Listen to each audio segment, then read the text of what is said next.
Oh.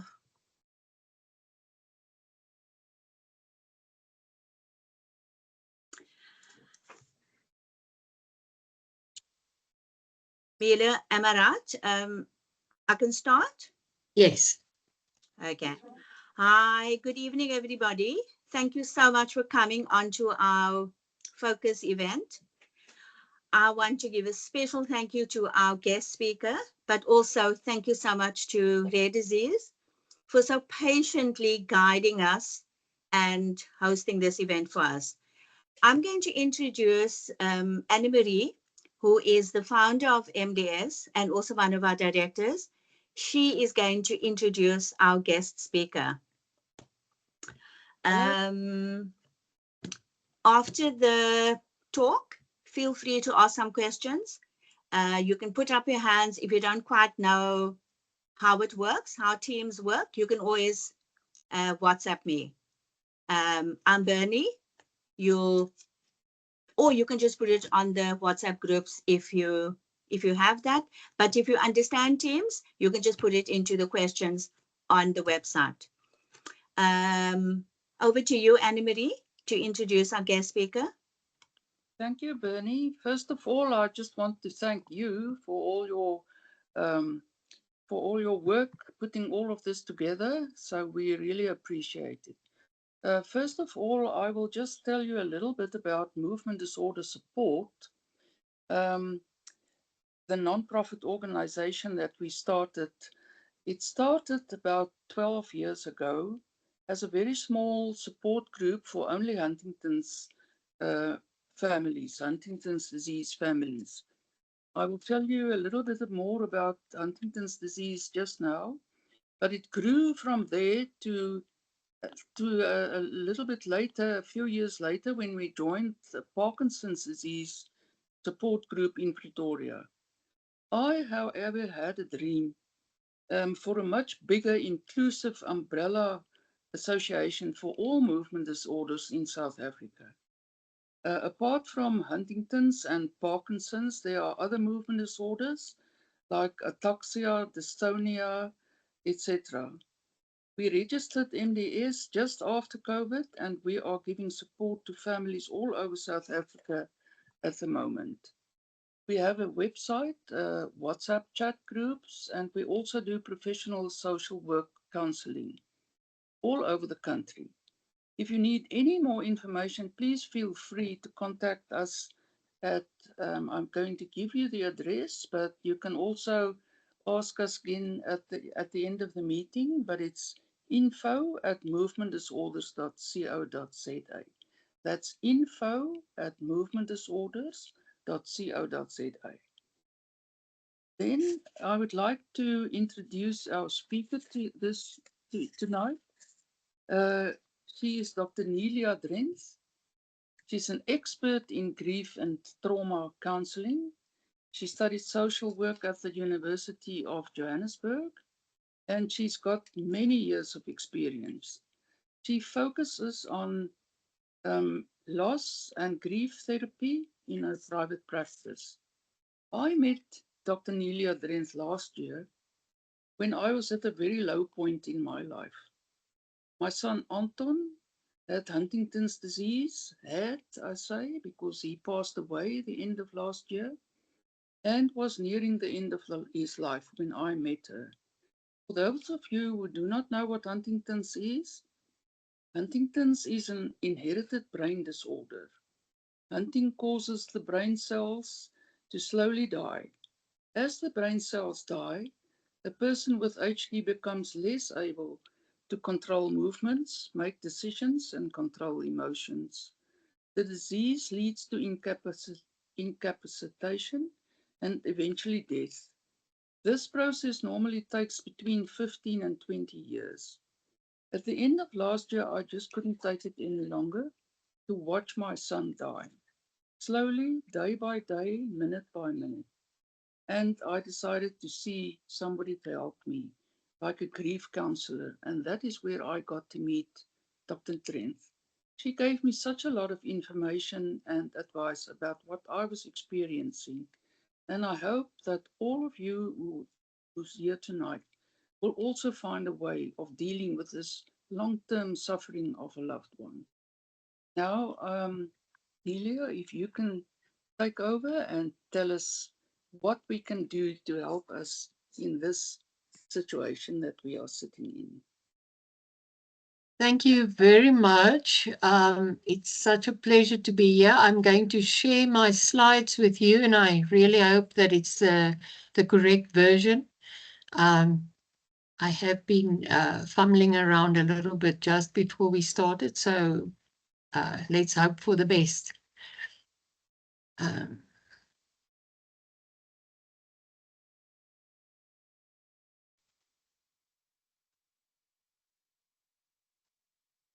can you see it? We can. Right.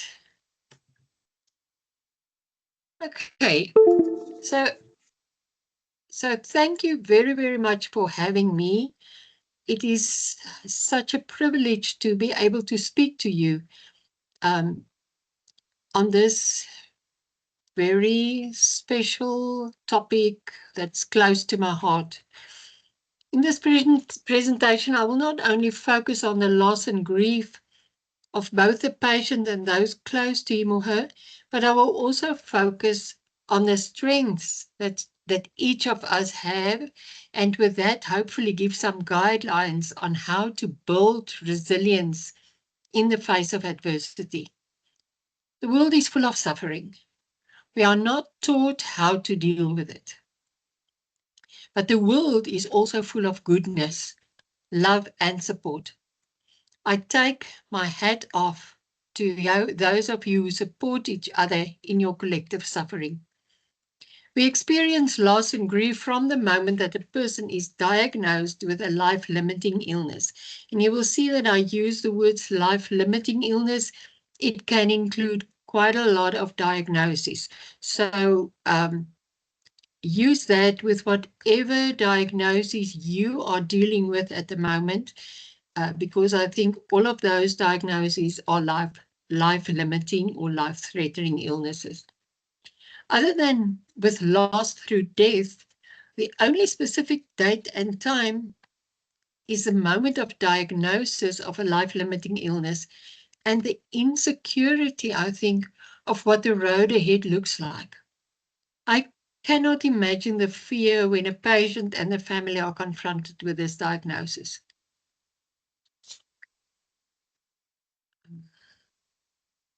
Oh, I need to advance, and now I have no idea where to advance. There, I think I have it.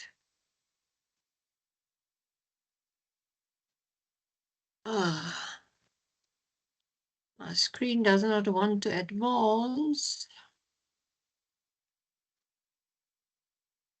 I'm going to stop sharing so that I can just fix what's going on here.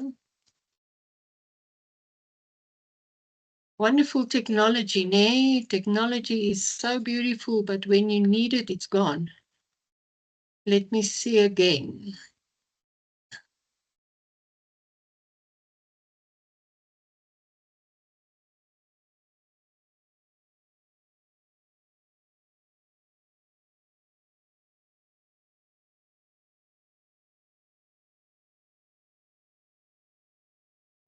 Can you believe it? Does not want to advance. What am I doing wrong? There you are. It happened. Yeah, it happens, nee? It happens. Let's see. Ha! I've got it. Can you see it? Yeah. Thank Yes. goodness. Okay. So being diagnosed with a life-limiting illness shatters our world. And I think you can maybe tell me more about this. The world, as you know, it changes tremendously. Many of us will forever remember the moment of the diagnosis. The day you wanted the world to stop so that you could get off. The day the chapters of your life story changed. Every person has a story, and your story is influenced by how you received the message of the diagnosis. Was it an expected diagnosis? What was the body language of the person who gave the message? Were you given adequate information to make informed decisions? Who was available to listen to your story? Were you prepared to tell your story? When I listen to people's stories, I hear the good and the bad, the love and care, and I see the sadness, but also experience the good memories that they have. Our stories serve as a means of expression, self-reflection, and transformation. It is so brave to gather the courage to tell our stories and to grow through the hardship.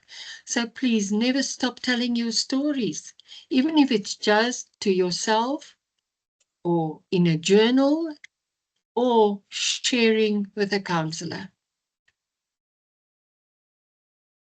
Let's hope. I'm going forward. We experience loss after a diagnosis, a life-limiting illness. The primary loss here is loss of health, but there are many secondary losses. In this slide, we look at the life-limiting diagnosis as the primary loss. This is different from the experience of a death-related loss, where a person grieves the physical presence of a loved one. Here, we grieve the loss of our health. With a life-limiting illness, it's a gradual saying goodbye to the healthy person while adapting to the new identity. Who am I now and who will I become? The secondary losses are much the same as with the death-related loss, although it differs in the sense that the losses present itself over, quite often, a long period of time. And Anne-Marie, if I now think of Anton, it was a long period of time where there was a gradual decline, and every time you had to adapt to a new phase, a new stage of this illness. Managing the uncertainty of a diagnosis requires skill, perseverance, bravery, and a lot of support. Some of the secondary losses is a loss of safety, loss of companionship. While I'm talking about this, just think for yourself, what have you gone through? Which of these can you tick maybe? The loss of finances, I think that's big one. Loss of friends, people who forget about you because you do not have the time to connect with all of them as you had before. A loss of dreams, loss of independence, a change in self-esteem, loss of the future and loss of dignity, loss of routine, loss of memory, a change in status, isolation, loss of control, loss of mobility, and role changes. Now just look at what is happening when we are diagnosed with a life-limiting illness. It's not necessarily that you will experience all of these losses, but I think if you start ticking, you will find quite a lot of these losses that you have experienced or that your family member has experienced. So the broad spectrum of losses following a life-limited diagnosis are subjective. So each of us in their own way, react to the loss, and it's interpreted differently depending upon each person's circumstance and context. When loss occurs, our lives change because our assumptions about the world change. These assumptions are the beliefs that ground, secure, stabilize, and orient people. The loss and the grief that's experienced is an ongoing process that continues from the diagnosis until after death. So if we look at some of the movement disorders, it is a long time. It is a gradual decline in health. And how does one adapt to that? Every loss changes us. We are confronted with the milestones that we will miss. We cry for lost opportunities and shattered dreams. Ria Ginsberg says that every loss is finally a growth experience. Now, I wonder how many of you will agree with her about this.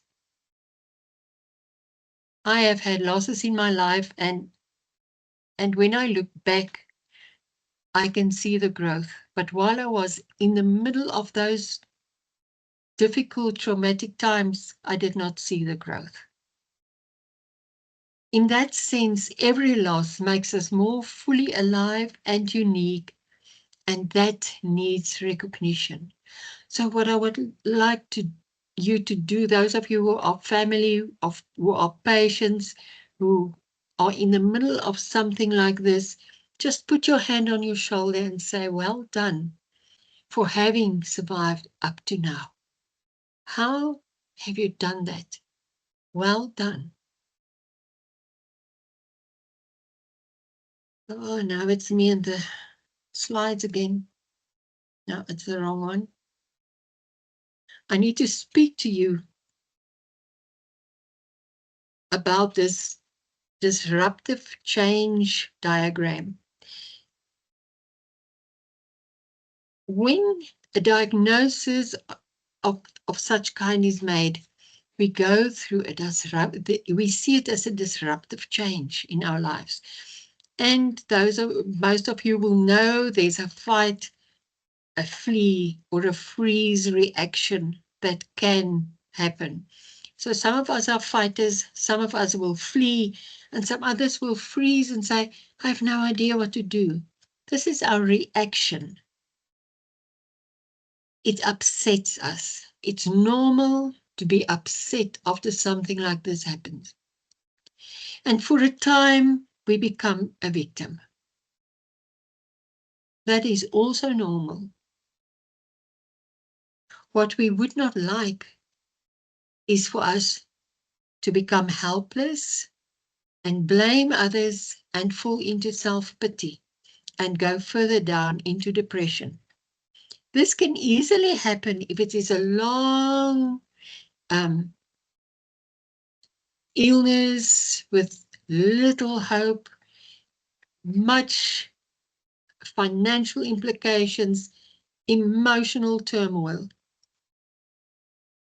But we don't want to feel hopeless. We don't want to lose hope. And that is, I think, where an organization like this support group is so valuable.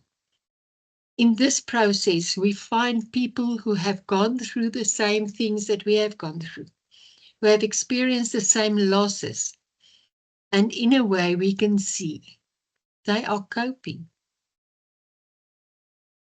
Most of us become more resilient. Resilient is, when we look at the word resilience, I always think of that tennis ball that bounces back. You throw it down, but it bounces back. Look back at your life and just check on the times that you bounced back. And in the end, we thrive and we can support other people with the losses that they have gone through.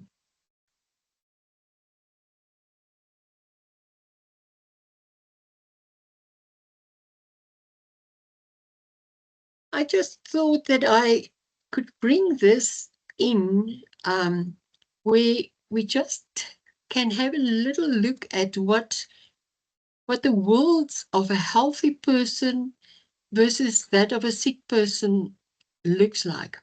In a healthy person's life, the majority of his energy is going towards his job, money, status, and power.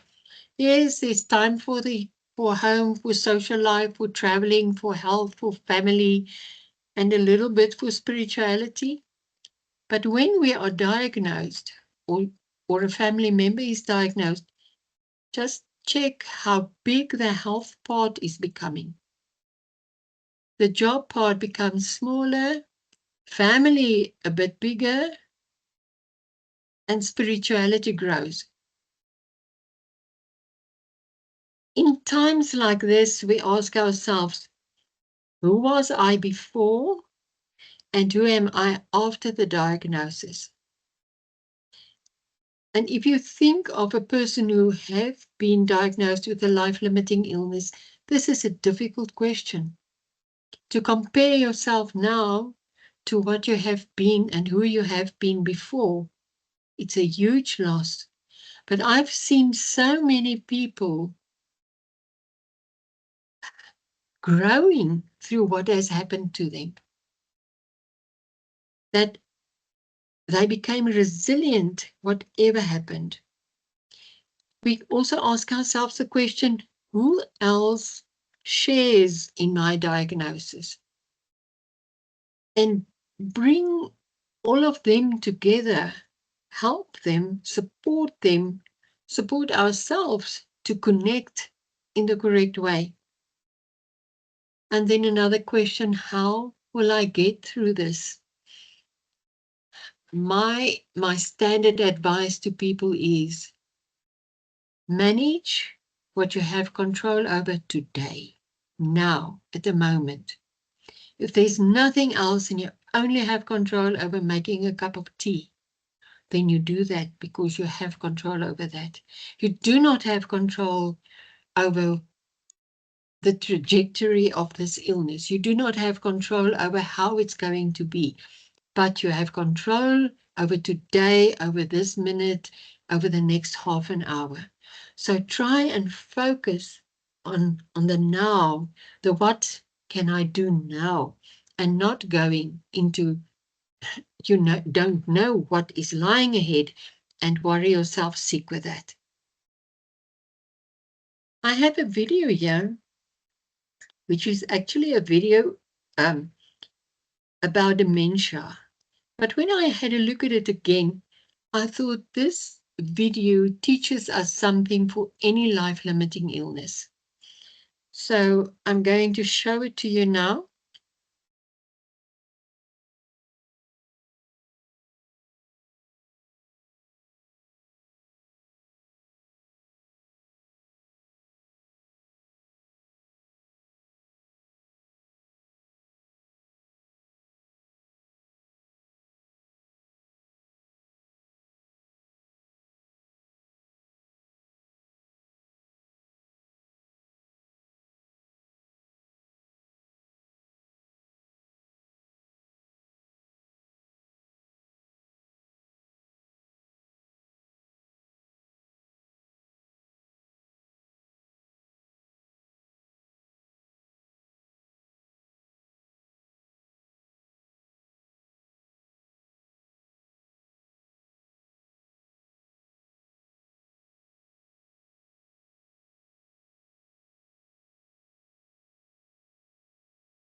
Dr. Den, are you looking for something or are you actually talking? We can't hear you.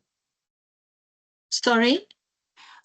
Are you speaking? Because I can't hear you. No, I'm not speaking. I'm showing a video, Bernie. Okay, so I Can't didn't you see hear the the video video? either. Okay. I'm going to stop sharing and just start the video over again. Sorry. Does anyone else see the video?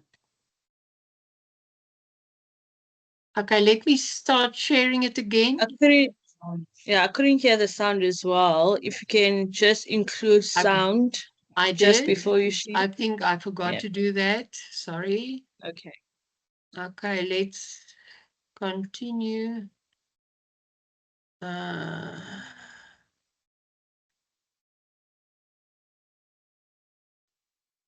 me just get to that one again.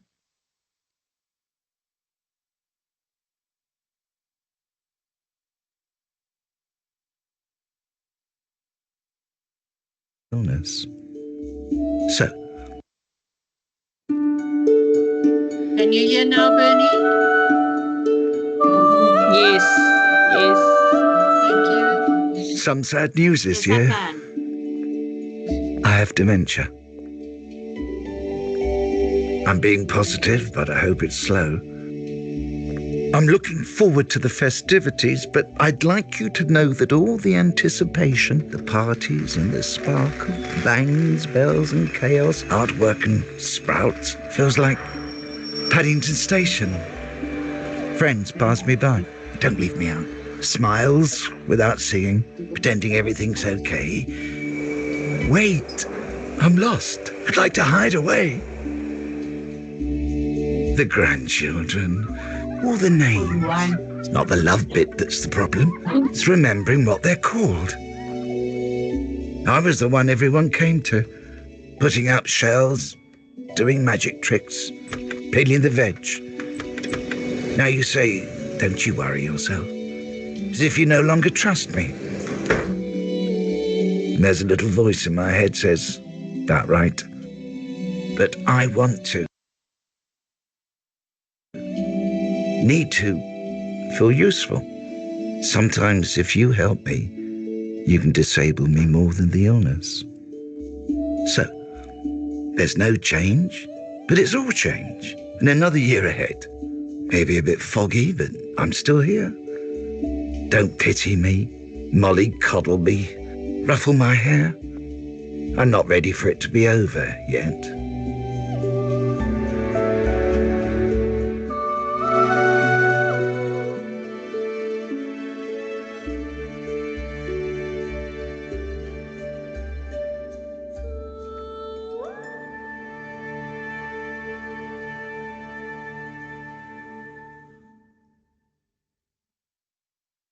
That last sentence that he said, I'm not ready for it to be over yet, I think is so important for us to remind us about the dignity of every person. Doesn't matter where in the life cycle he is, where in the cycle of his life and his illness he is. To preserve the dignity and to allow them to be as independent as possible for as long as possible. 15 years ago, I was very ill and I was in hospital for 4 months and I could do nothing for myself. And in that time, I really realized how important it is to be independent, to do as much for yourself as you possibly can, and that we do not take stuff away from people that they still can do for themselves. So we actually disable them even more. That's just my feeling about the dignity of a person who is busy dying. Because when you are diagnosed with a life-limiting illness, it tells you it is getting to the end. What throws us off balance? What are the kind of things that throw us off balance? It's that bad news where we get too little, too much, or too vague information. Now, I know that we all differ. Some of us want to know everything. Some of us just say, I don't want to hear anything. So depending on your personality, that can throw you off balance, whether it's too little, too much, or too vague. It's the lack of control. When you are diagnosed with a life-limiting illness, what control do you have? It throws you off balance. The lack of advice and counseling, and I think there's way too few people who can counsel and support. And this is so wonderful about your organization, because it's people that have gone through the same kind of thing as you have, to turn to advice and counseling. And anybody can do counseling. We do that all the time. Your children come to you and they ask for advice and you do some counseling. A friend comes to you and asks you for advice and you do some counseling. We can all do counseling. We should just not take over the person's life or try and do everything for that person. Do not make somebody dependent on you through your counseling, but rather create some hope and motivation for them to continue on their own and to become resilient. The agony of treatment. We all know how agonizing the treatment can be. Are we being treated with dignity? And what is the normal expectations that we have? Another thing that can throw us off balance is the lack of family and friend support and the lack of relationships and the difficulty in maintaining relationships with family members, even if I think mostly in a kind of illness, which is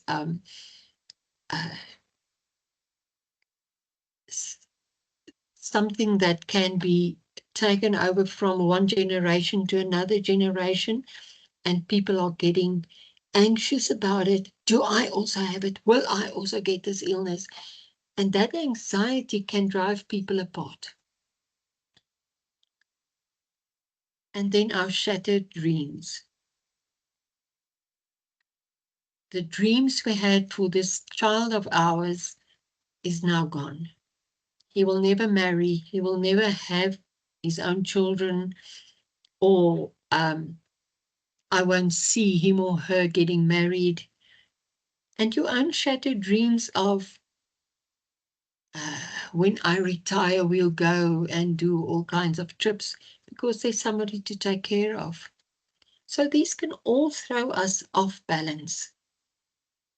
Now, if we look at all these losses that can happen, it manifests in different ways, and it touches you physically. Those of you who have gone through this will know the tightness in your chest, the butterflies in your stomach, the headaches, the sleeplessness.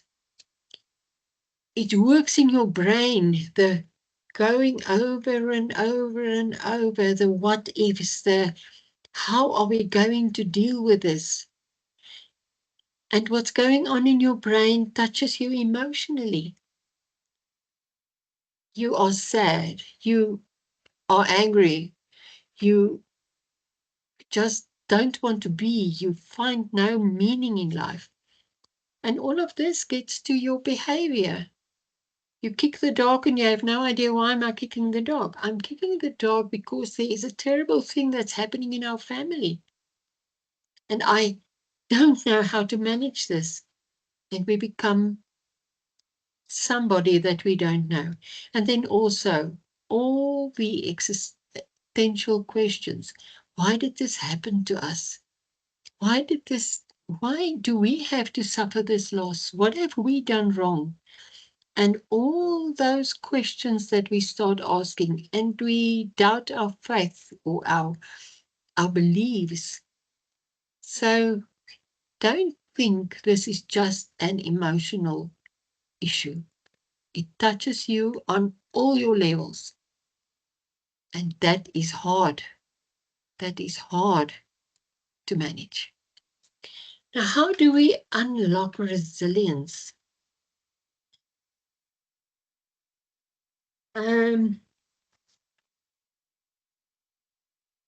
Let's start here. What would you like to achieve?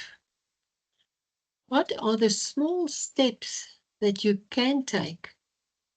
What are the realistic hopes, the options, and the choices? And what actions can you take? Your story. Where are you today? Can you listen and understand to the person with the illness or the other family members or the caregivers? Can you make the story manageable? Can you help this person, the patient, or if you're the patient yourself, to start journaling on what is happening to you? What is helping you in managing day after day? That is where we also explore our fears, the blind spots, the connections and insights, and the information we need. And I think when we look at information and we go to Google, we really find the most gory information there. Rather try and get your information from a reliable source connecting to your illness or your family member's illness. We build on strengths and resources that can be harnessed. Now, strengths does not mean you are disregarding your feelings. Strength comes from working with those feelings in an atmosphere of dignity and compassion. What is strength and how does it show? Strength is having the ability to reach out, to show pain, to ask for a sympathetic ear. It is unashamed tears. It is the guts to talk about the unspeakable. It is the belief in the adaptability of the self. It is trust in intuition. It is confidence that life will return to some sort of balance. It is patience and perseverance. We can display strong feelings that are not necessarily pleasant, and that does not mean that we are weak. It means that we are going through a normal process to adapt to what is happening to me.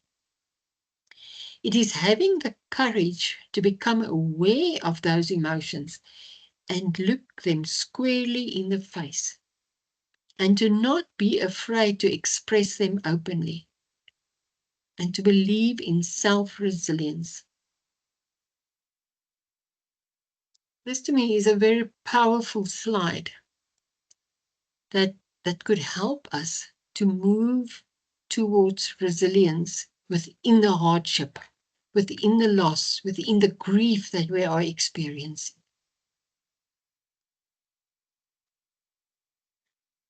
So if you look at coping mechanisms, there where you are sitting, ask yourself, what gives me strength? And don't tell me there's nothing that gives you strength. There is something. Start delving in your mind. What gives me strength? What gives me confidence? What nourishes me? What is nice to do? What is good to do? What do I take refuge in? What do I rely? Do I rely on something greater than myself for comfort, stability, and a sense of safety? What do I most need right now? And this can vary from please leave me alone to please don't leave me alone. You all know that feeling. Go away, don't go away. And then a very important one. What stops me from taking good care of myself within this grieving process, this prolonged grieving process that we are busy with? Do we still have good memories? Is there still time to make good memories? What can we share of what was good and what is good in our lives?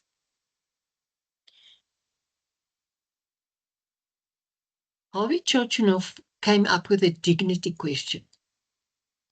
Now, the dignity question he developed for people right at the end of life.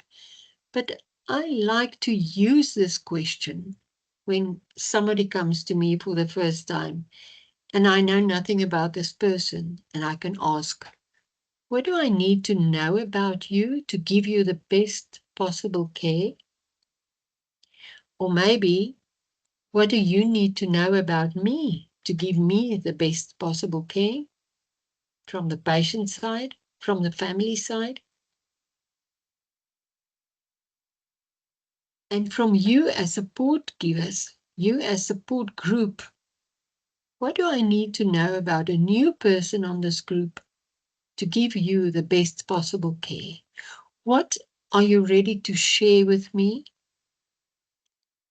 What are you not ready to share with me? How can I create trust so that you will be able to share with me? And Hobbit Chochinov came with the ABCD of dignity. First is A for attitude. What is my attitude when you approach me or when I approach you? Do I go in as this very clever person? I've been there, thank you very much. I know what you're going through. Or do I ask that person, what do I need to know about you to give you the best possible care? How do I behave? Do I behave like that know-it-all? Or do I show the care and the compassion, the C for compassion, and the D for dialogue, whether it is verbal or non-verbal? That is dialogue. So if you can remember the A, B, C, D in supporting each other, in supporting anybody who needs to be supported through this process of grief while they are still living, it is a difficult time, but it can also be a very fulfilling time where we can share our emotions and afterwards leave a legacy in how we manage that. Oh, I have another video for you. What's the difference between empathy and sympathy?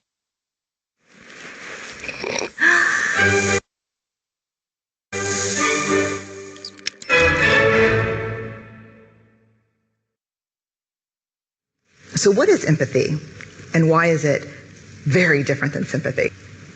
Empathy fuels connection. Sympathy drives disconnection. Empathy, it's very interesting. Teresa Wiseman is a nursing scholar who studied professions, very diverse professions where empathy is relevant, and came up with 4 qualities of empathy.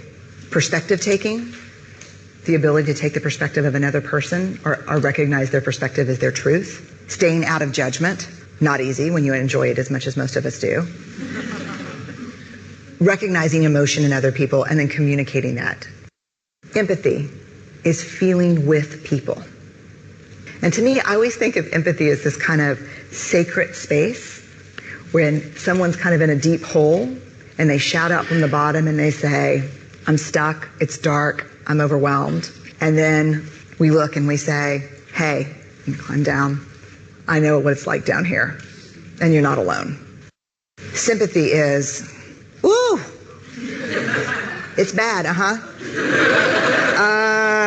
no, you want a sandwich? Empathy is a choice, and it's a vulnerable choice, because in order to connect with you, I have to connect with something in myself that knows that feeling.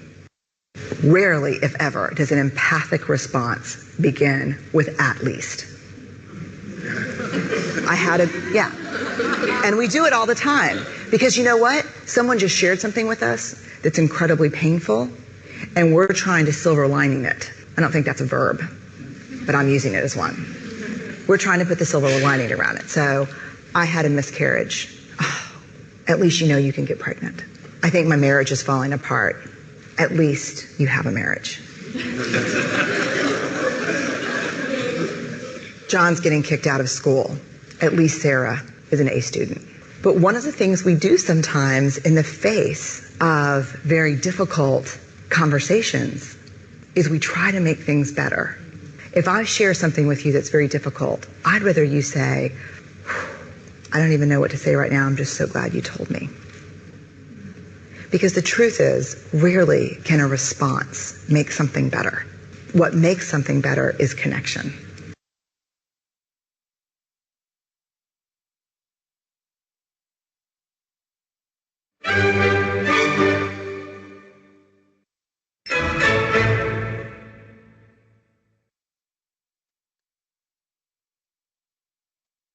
There is an art to living with a life-limiting illness.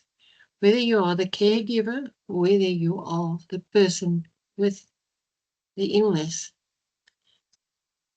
So if we look at this diagram, there's an inner space surrounded by a few things, very important things, holding on, letting go. We all have heard of people saying, oh, it's now time you let go. Letting go is not that easy. Letting go when you have a life-limiting illness means you are saying goodbye to everybody and everything in your life. And how does one do that? That's difficult, very difficult thing to do. So instead of holding on to the negative side of it, let's go back to what gives you strength in this situation. What legacy can you leave behind? Who or what inspires you, or who or what do you inspire? Whom are you holding on to? And can you let go of life? Very, very difficult to think, I must let go of life. I must let go of my family member's life. And that is not an easy thing to do, but we can seek support, we can seek counseling, and we can hold on to the memories that we are making today. The forgiving and forgetting part, always a difficult one. If you look back upon your life, and this is where I think journaling helps quite a lot. If you look back upon your life, what do you feel? Are there important things to tell or discuss with anybody? What would you like people to remember about you when you're not here anymore? The knowing and believing, what does your illness mean to you? Now, this sounds like a stupid question to ask, but I've heard people saying, I'm thankful for what has happened to me because it taught me gratitude, or it brought me closer to my family members. So there can be something positive out of this. Do you feel supported by any faith or belief? And I know people's faith increase or it decreases. But just think about these questions. The one self and the other. Do you have the chance to be yourself? And are you leaving this world in a way that fits you? Now, this is a difficult question. Are you leaving this world in a way that fits you? And we can answer it as we want to. But what do you want when your time is really coming and you are not able anymore to convey your messages? Who's going to speak for you? Who will help you? Who will support you? And the doing and the undoing, how are you holding up? And what do you want us to do? What do you want other people to do for you? Are you manipulating? Are you supporting? Are you helping? Or are you making somebody dependent on you?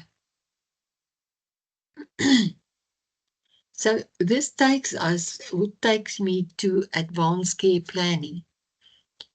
So what is advanced care planning? It just means that we share our hopes to live with dignity until we die. Isn't this what everybody wants? to live with dignity until I die. Doesn't matter what kind of illness I have. Doesn't matter what I look like in the end. But I want to die with dignity. And that is advanced care planning. But if we go a little bit further with advanced care planning, this is what the process looks like. It is to think about the future, what is important to you, what you want to happen or not happen if you become unwell.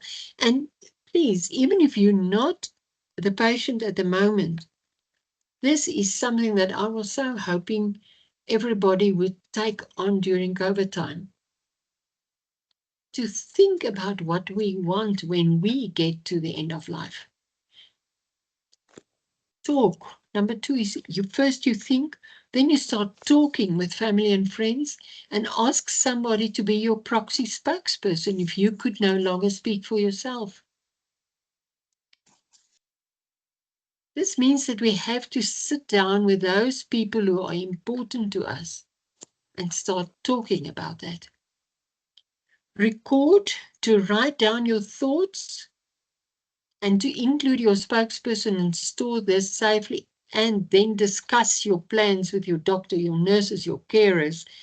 And this might include a further discussion about resuscitation or refusing further treatment. Not that it is always that is in our country, if you have a living will, that it will be taken seriously, but at least people will know what your wishes are. And then share this information with others who need to know about you through your health records or other means, and review it regularly. This is for everybody who's, I almost said, sitting around this table tonight, but for everybody who is included in this Teams meeting. Think about this, because it's not only the person who is ill who must think about this. Every one of us must be ready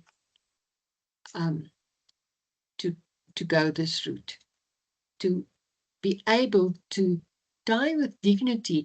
If you don't know who's going to make which choices for you when you can't, you're not going to be comfortable in your dying process.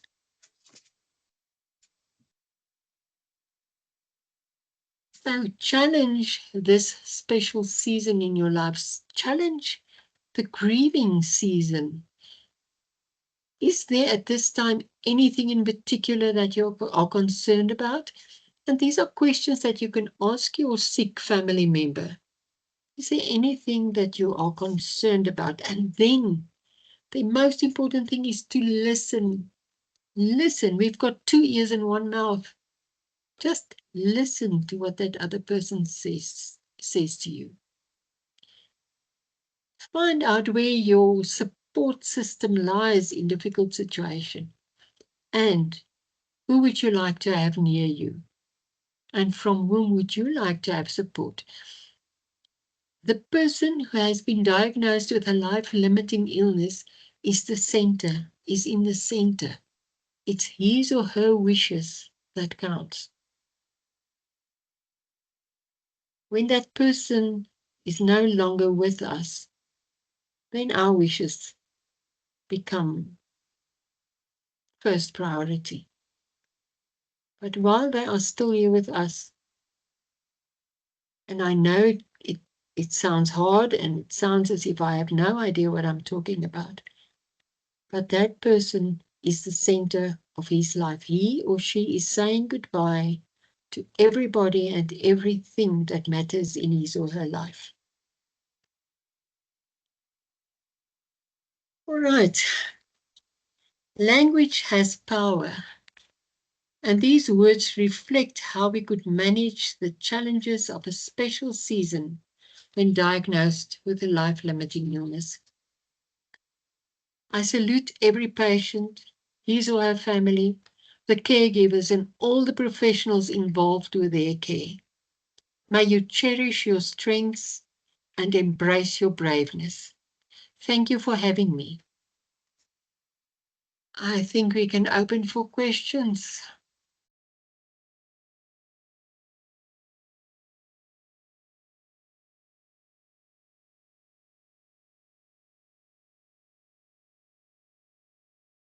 No questions? Nelia, maybe just tell us a little bit about anticipatory grief. Okay. Yes.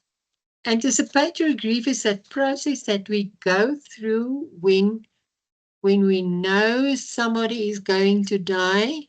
So we actually start our grieving process before the person has died. And it is in anticipation of death, but we already start our grieving process. And I'm not in favor of the stages theory. I believe that we have a loss area, loss orientation, like the dual process model. Researchers have come up with a dual process model. While we are grieving and waiting in anticipation for death to come, we already grieving. So we have times that we say, I'm too overwhelmed with what is happening. On the other side, we have to move forward, to do stuff, to go to work. That is our restoration. But there is an oscillation, a constant oscillation between the loss and the restoration. And that is a normal way of managing this. But that we do not try not to get stuck in that anticipatory grief, in the grief thinking, how long? When is he going to die? What is going to happen? But that we rather savor the moment and make good memories as best as we can under the circumstances. Anna-Marie, does that answer you? Yeah, thank you very much. I saw that there was a question in the chat, I suppose. Let me just see if I can open the chat. What is the legal status of an advanced care planning? How do you know the medics will respect it? You will not know. There's one thing in South Africa that I've learned is that you can have a living will. If they come and fetch you by ambulance, those ambulance men must resuscitate you if it is needed. A living will does not help when you are in an ambulance. There's not really a legal status for your advanced care plan. But I think the more people who know about your wishes, the better it is. And that is why we have to talk to each other in the families. Okay. Okay, that was the video. Right. Yeah. Can I say something? Yeah, Benny. I just want to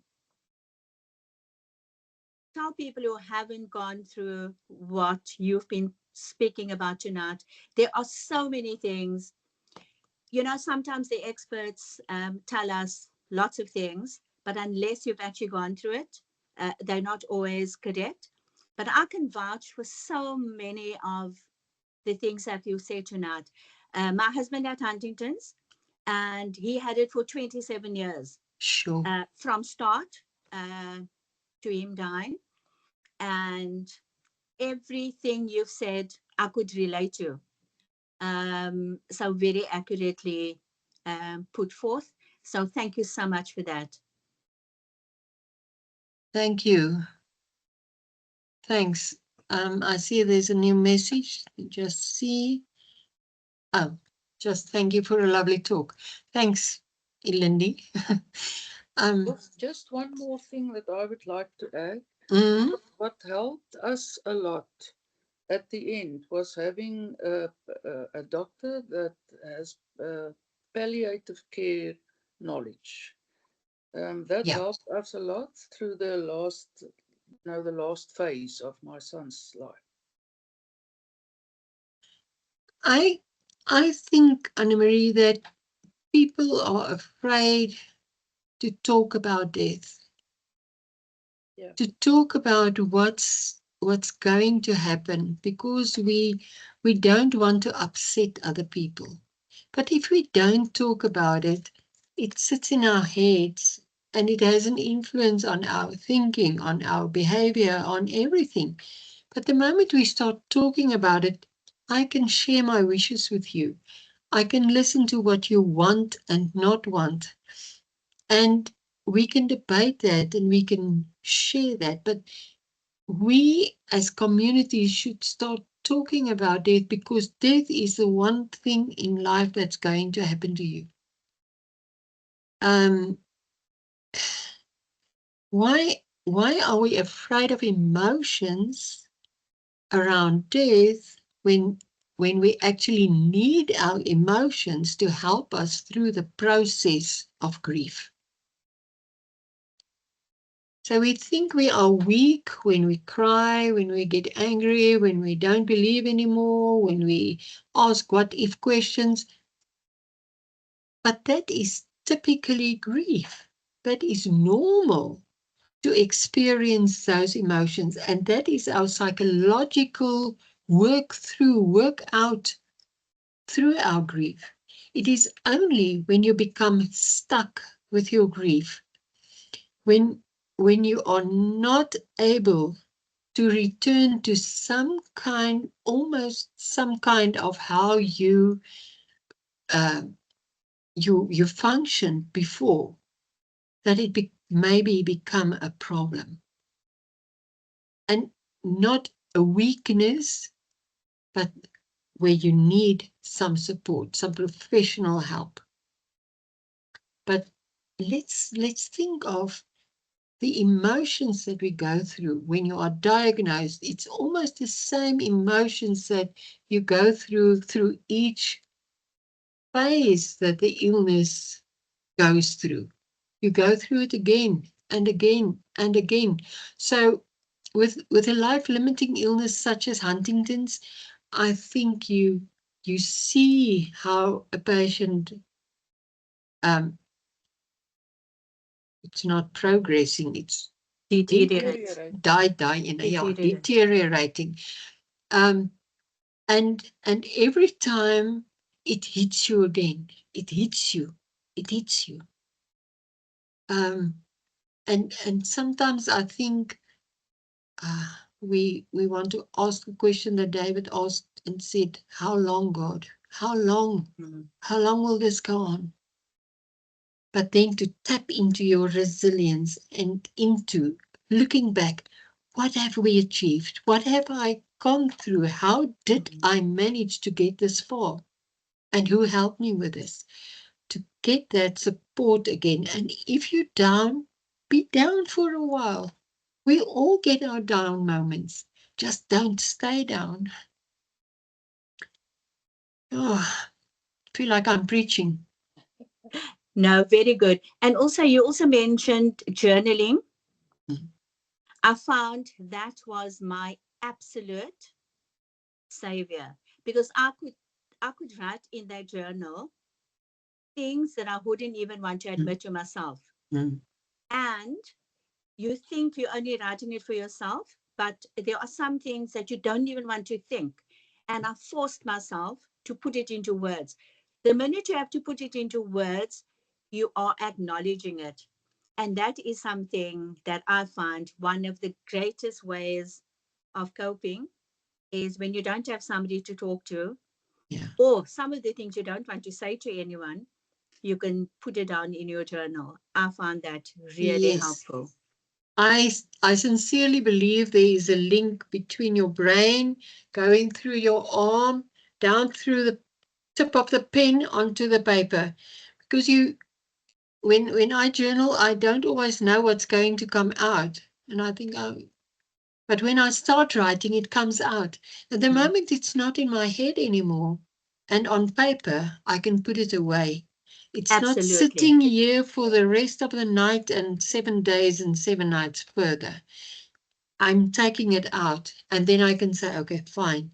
There you are. I'm closing you and I put you in the cupboard. go and rest. And Absolutely. journaling is really a very, and also mindfulness. Mindfulness, be in the moment. If you find your head going and rushing and not knowing what to do, stop, pause, breathe, and use your 5 senses. What do I see, hear, feel, smell, taste? And focus on that for a moment. Then your brain gets time to relax. You get time to relax. And you can move forward. Yes, and that breathing, when you feel, this is what helped me. When I felt completely overwhelmed, where's the money going to come from? How am I going to pay my mortgage? That anxiety, I would go and lie down and do deep breaths into my stomach. I think people don't actually realize just how calming deep breathing is. Yeah, no, I fully agree with you. In any circumstance, situation, yeah. even if you're very happy, you can also breathe, because sometimes we get over happy. Okay. Haven't heard that one yet. Yeah, it's when you go into your major episode. Yeah, no, I'm just talking nonsense now. Yeah. No more questions?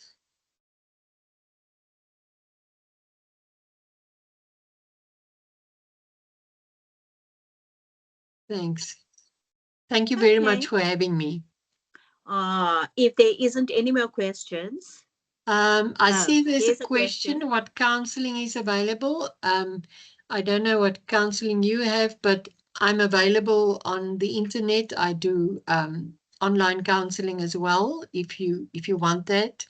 Bernie and Anne-Marie have all my details, so you can maybe just connect with them if you want an appointment with me. But I don't know, Anne-Marie, from your side, what counseling you have? We do have a social worker that's available for any counseling that people need. She's not full time, but we do support people, and we can also help in other parts of the country as well. Okay. Yeah, so start with a support group. Yeah. I see here's another question: how to approach a newly diagnosed patient that cannot face their diagnosis yet. If it was you, would you immediately process what has happened? I think we must give ourselves time to digest the news, because it's such bad news. And personally, I think our brains only hear and digest what it can at that moment. So sometimes we also just listen selectively. You only hear a little bit of what the doctor is saying. And then afterwards you think, but nobody told me. That is the way we come to terms, if I can call it that, with a difficult diagnosis. So give time. Do not be harsh with that person. Give that person time. That person will get to a stage where they will realize this is what's going on. Do not push somebody into saying, yes, okay, now I know, this is my diagnosis. We need time to digest a difficult diagnosis.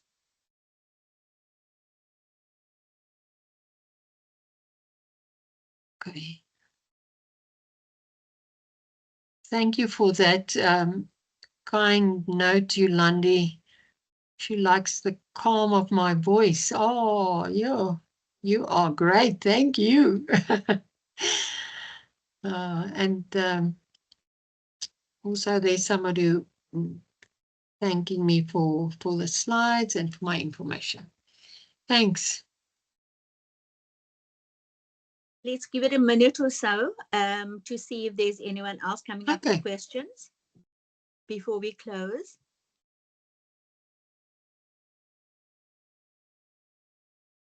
We haven't touched much on grief after the death.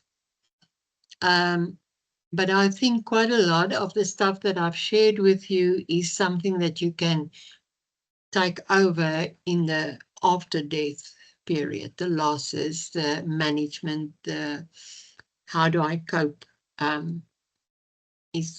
So what I actually described today was the anticipatory grief, the losses that we experience. I see there's a question about in-person groups.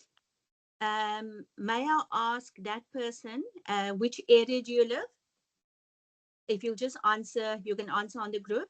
So we have okay, so we do have an in-person group in Cape Town, in Claremont. So if you want to, I don't know if you're on any of our groups. If you want to contact me, I will give you the details.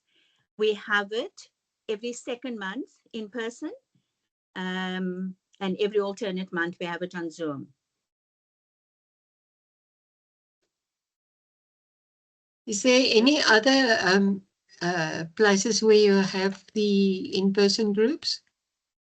Remember, movement disorder support is not a support group as such. So we are an umbrella organization.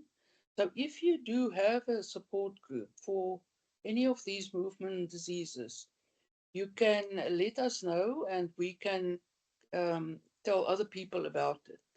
But we as such, we are not a support group, that meets, because we help people all over the country. So what you're actually saying, Anne-Marie, is make contact with me. Contact us. Let us give you the information that we have, and let's see how we can support you. That's right, because the Cape Town group that Bernie is talking about is only for Huntington's patients. I don't think that we actually, I might be wrong, but I don't think that we will not welcome anyone else. Initially, what we decided was that we were not going to amalgamate with a group, a Parkinson's group. So I could be wrong, but we're a very small group. So I think we will welcome if anyone else, any movement disorder, carer or patient want to come. I don't think we're excluding. All right, but you are now talking, if you say we, you are talking about the Huntington support group. I'm talking about the Cape Town group. I'm talking about the Cape Town group. Because as such. Yeah, because you were saying that we're Huntington's only. That's the Cape we Town have group. been, yes. But what I'm trying to say is that we are not excluding other people from attending with us. Initially, while we didn't include Parkinson's at the beginning, we did not want to amalgamate with the Parkinson's group. Okay, but I'll chat to whoever that is. I don't know which disease it is. You can chat to me and we can talk. Okay. Okay, they're talking to.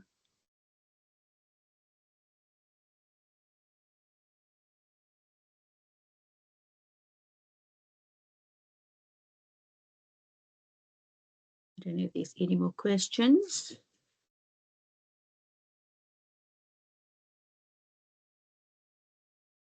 I see that Pat says helpful talk, but a sense of sadness bubbling up. Yes, that will happen. So please be kind to yourself tonight. Go and take a nice hot bath. Drink 3 glasses of water. I know you're going to wee during the night then, but take take care of yourself. And if you need to have a little cry, do that, or write something down, go for it. But look after yourselves. It's a difficult and a hard topic. So Pat, all the best.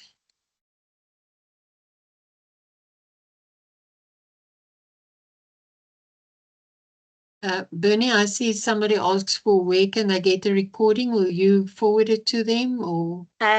We'll have to ask Mila that. Yes, I will forward it to Bernie, and then Bernie will circulate it with the rest of the community. It will also be on our YouTube page for our rare disease community if they would like to just go through it whenever they feel like going through the recording. Okay. Thanks, Mila.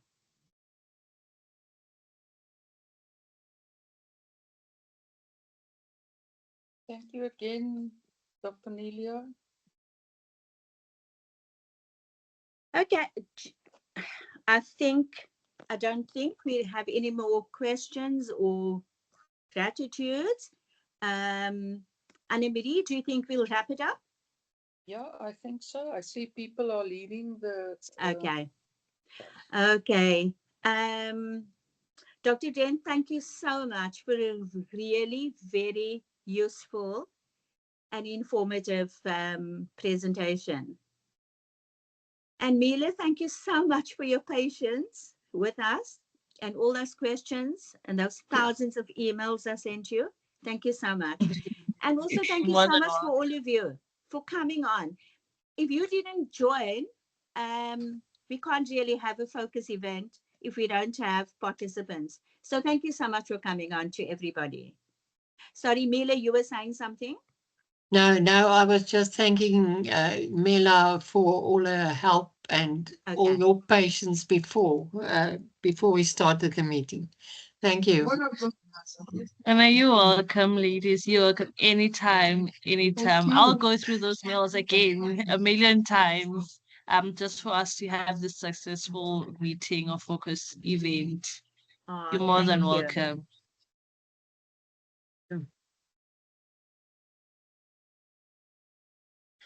Okay, so I will say goodbye and good night to everybody.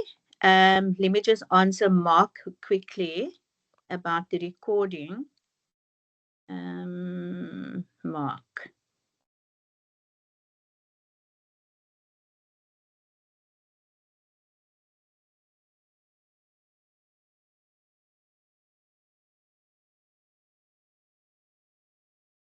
So can I say goodnight to you all?